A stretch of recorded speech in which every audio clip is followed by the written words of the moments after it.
Hi friends, welcome to கேவிஎம்ஸ் world. நம்ம இன்றைக்கி என்ன பார்க்க போகிறோன்னா, லாலிபாப் எப்படி பண்ணணும்னு தான் பார்க்க போகிறோம். வாங்க பார்க்கலாம். லாலிபாப் பண்ணுறதுக்கு நான் இப்போ சிக்கன் வாங்கியிருக்கேன். இப்படி லாலிபாப் பண்ணுறதுக்கு சிக்கன் ரெடியாகவே கிடைக்கும்.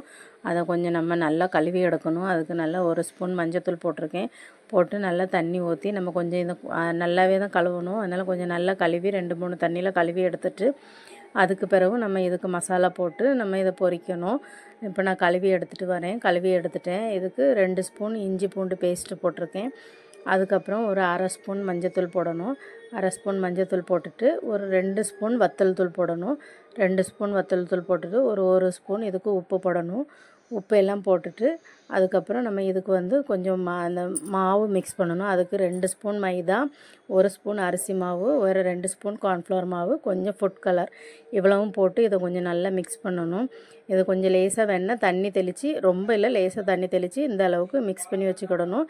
இதை மிக்ஸ் பண்ண பிறகு 2 மணிலேருந்து 4 மணி நேரம் கண்டிப்பாக இதை ஊற வைக்கணும். அப்போ தான் நல்லா மசாலா பிடிக்கும். அதனால் 2 மணி நேரத்துலேருந்து 4 மணி நேரத்துக்குள்ளே ஊற வச்சுக்கோங்க. இப்போ எனக்கு 2 மணி நேரம் ஆகிட்டு இப்போ கடாயில் எண்ணெயை சூடு பண்ணிவிட்டு இதை பொரிக்க போகிறேன். பொரிக்கிறதுக்கு ஒவ்வொரு பீஸாக இதில் போடணும். போட்டுட்டு கொஞ்சம் தனித்தனியாகவே போட்டுக்கிடணும், இல்லைன்னா ஒன்றோட ஒன்று ஒட்டிக்கிடும். அதனால் தனித்தனியாகவே போட்டு கொஞ்சம் தீ ஹை ஃப்ளேம்லேயே வச்சு கொஞ்சம் ஒரு 5 நிமிஷம் நல்லா அதை வேக விடணும். திருப்பி திருப்பி விட்டு எல்லா இடமும் நல்லா அந்த நம்ம மசாலா எல்லாமே நல்லா கொஞ்சம் வெந்துடணும். வெந்த பிறகு இதை தனியாக ஒரு பிளேட்டில் எடுத்து வச்சுக்கிடுவோம். ஆனால் இன்னும் லாலிபாப் ரெடி ஆகலை. இது இப்போ தனியாக எடுத்து வச்சு இது கொஞ்சம் ஆறணும். அதுக்குள்ளே இன்னொரு நேரம் போட்டு அடுத்தது பொரிக்கணும், பொரிச்சிக்கோங்க. இல்லைனா இதை ஆறின பிறகு கத்தி எடுத்து இதை லைட்டாக இப்படி கீரல் போட்டுக்கிடணும். இப்படி கீரல் போட்டால் தான் உள்ள வரைக்கும் நல்லா, அதுக்கப்புறம் நம்ம இது 2வது நேரம் பொரித்து எடுக்கணும். அப்போ நல்லா உள்ள வரைக்கும் அது எண்ணெய் உள்ளே போய் நல்லா பொரிஞ்சு கொஞ்சம் மொறு மொறுன்னு நல்லா இருக்கும்.